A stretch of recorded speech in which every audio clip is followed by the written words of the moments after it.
కానీ ఎవడన్నా మర్డర్ చేసిన తర్వాత కోర్టులో జడ్జి గారు అంటారు భగవద్గీత ప్రమాణం చేయమని. అరే జడ్జిలో కూడా ఈ మార్పు రావాలి. ఆ యొక్క కోర్టులో కూడా మొన్నటి భారత పీనల్ కోడ్ మనకు ఆదేశాలు ఇచ్చింది. కేవలం ఇదివరకు బట్ట కట్టి ఉండే ఎవరికి న్యాయదేవతకు, ఇప్పుడు బట్టలు తీసేసి మీరు చూసుకోండి. కావాలంటే మార్పులు చేయాల్సినటువంటి అవసరం ఉన్నది. అది మన దేశంలో చేయాల్సినటువంటి అవసరం ఉంది. అంటే ముందే వాడు భగవద్గీత చదివి ఉంటే గుళ్ళోనో బల్లెనో వాడు మర్డర్ చేసేది ఉండేది కాదు, జైలుకు పోయేది ఉండేది కాదు, దాని మీద ప్రమాణం చేసే అవసరం కూడా లేదు. కానీ ఖురాన్ పక్కా వాళ్ళు ముస్లింలు వాళ్ళ యొక్క మదరసాలలో నేర్పుతున్నారు, వాళ్ళు మసీదులలో నేర్పుతున్నారు. మన గుడి దగ్గర పోతే ఏముంటది, పంతులు కింద షటకోపము, కింద ఆరతి మంగళారతి, ఇట్టి అనాలి, షటకోపం పెట్టాలి, అక్షంతలు వేయాలి, కాళ్ళకు దండం పెట్టాలి, పులిహోర తినాలి, ఇంట్లో వైపు అనుకోవాలి. ఒక్కటి దేని గురించి మాట్లాడేలేదు, మాట్లాడితే వినే పరిస్థితి లేదు. సత్యనారాయణ కథ కూడా అంతే. 5 కథలు చదవగానే ప్రసాదం తీసుకుని 5 కొబ్బరికాయలు కొట్టుకోవాలి. తొందరగా చదివే పంతులు బెదిరియాలి, అల్లుడు తమ్ముడు ఎవడో బెదిరిస్తాడు, ఇంటి తొందరగా పట్టణం పోవాలని. ఇది మన కథలు ఇట్లా తయారైనవి. సో ఇవన్నీ కూడా రాబోయే కాలంలో నిజంగా ఇవన్నీ ఉంటేవో లేదో తెలియదు, కానీ అసలు హిందువులు ఉంటారా లేదా నమ్మకం ఉన్నది లేదు. ఎందుకంటే ఈ దేశాన్ని ఆగం చేయడానికి ఒక 4 మతాలు వచ్చినాయి. ఆ 4 మతం ఒకటే మతం మరి మీరు అనుకుంటున్నారు. జైనులు ఈ దేశం నుంచి మారిపోయి సనాతన హిందువుల నుంచి మారి జైనులుగా మారిపోయారు. వాళ్ళు ఒక 2-3 దేశాలు సహకరించారు. బౌద్ధులు ఒక 6 దేశాలు సాధించారు. సర్వే జన సుఖినో భవంతు అనేటువంటి మన దేశవాసులకు ఒక దేశం కూడా దిక్కు లేదు. ఈ దేశంలో ఒక 6-7 రాష్ట్రాలు ఇప్పుడు హిందువులను ఊచొక్కతొక్కొస్తున్నారు. మన దేశంలో కొడితే దిక్కు లేదు, కానీ బంగ్లాదేశ్లో కొడితే మాత్రం మనం ఇక్కడ ధర్నాలు చేసినాం. బాగా చేసామా లేదా? అంటే మన దేశంలో ఈ పల్ల కొడితే మనకు దిక్కు లేదు, కానీ బంగ్లాదేశ్ కోసం ఆలోచన చేస్తున్నాం. అంటే ఎట్లుందంటే ఇది అది దున్నపోతుకు గట్టేసి బర్రెపాలు విడిచి వస్తాయా? ఇది కూడా మన పరిస్థితి అనమాట. హిందువుల పరిస్థితి అట్లా తయారైంది. అన్నాడు వీరబ్రహ్మేంద్ర స్వామి నవాబుల టైంలో వచ్చాడు. ఏం చెప్పాడు? నవాబులకు ఏం చెప్పాడంటే జ్ఞానోదయం చేశాడు.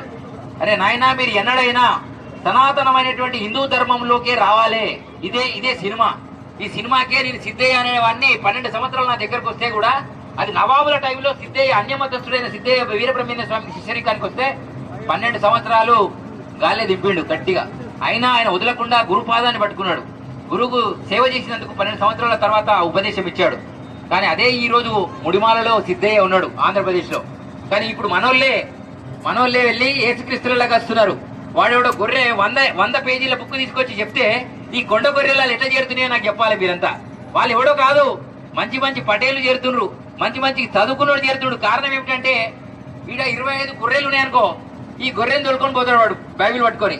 ఈ 25 గొర్రెలు నీకు ఓటేపియాలంటే నువ్వు మతం మారాలంటాడు. రెడ్డి అయినా రాజు అయినా మతం మారతాడు. ఎవడి కోసం? ఓట్ల కోసం. అట్లా మారే రాజశేఖర రెడ్డి ముఖ్యమంత్రి అయ్యాడు, అట్లా మారే జగన్ కూడా ముఖ్యమంత్రి అయ్యాడు. ఇలా చాలా మంది తయారయ్యారు. మన దగ్గర కూడా కొంతమంది ఆవుల పూజ చేస్తుండ్రు, రాజకీయంలోకి వస్తున్నారు. తర్వాత మళ్ళీ ఆవులను కోసే కార్యక్రమం అడిగే దిక్కు దిశ లేదు. అది ఎవడైనా పర్వాలే, ముఖ్యమంత్రి అయినా, ప్రధానమంత్రి అయినా, ఎమ్మెల్యే అయినా, ఎంపీ అయినా సనాతన ధర్మాన్ని ఎట్టెట్లా వాడుకోవాలని అట్లా వాడుకుంటున్నారు. మరి ఈ మాటలు వినంగానే ఇంటర్వ్యూ టాబ్లెట్ వేసుకున్నట్టు జర గసంగా మళ్ళీ దుడుచుకొని వైన్ షాప్ పడిపోతారు. నాకు కూడా తెలుసు ఆ విషయం.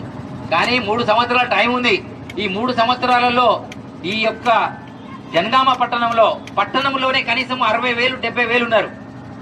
ఈ 60-70 వేలలో ఒక 10,000 9,000 మంది జాలీ టోపీలు రెడీ ఉన్నారు.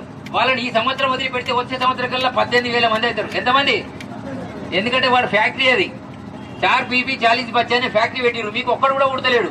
వీడు పుట్టేదే సాఫ్ట్వేర్ వాడికి 30 సంవత్సరాలతో పెళ్లి చేసుకుంటే పిల్లలు పుట్టుడు కాదు కదా, కనీసం నలుగురు కూడా ఉడతలేవు.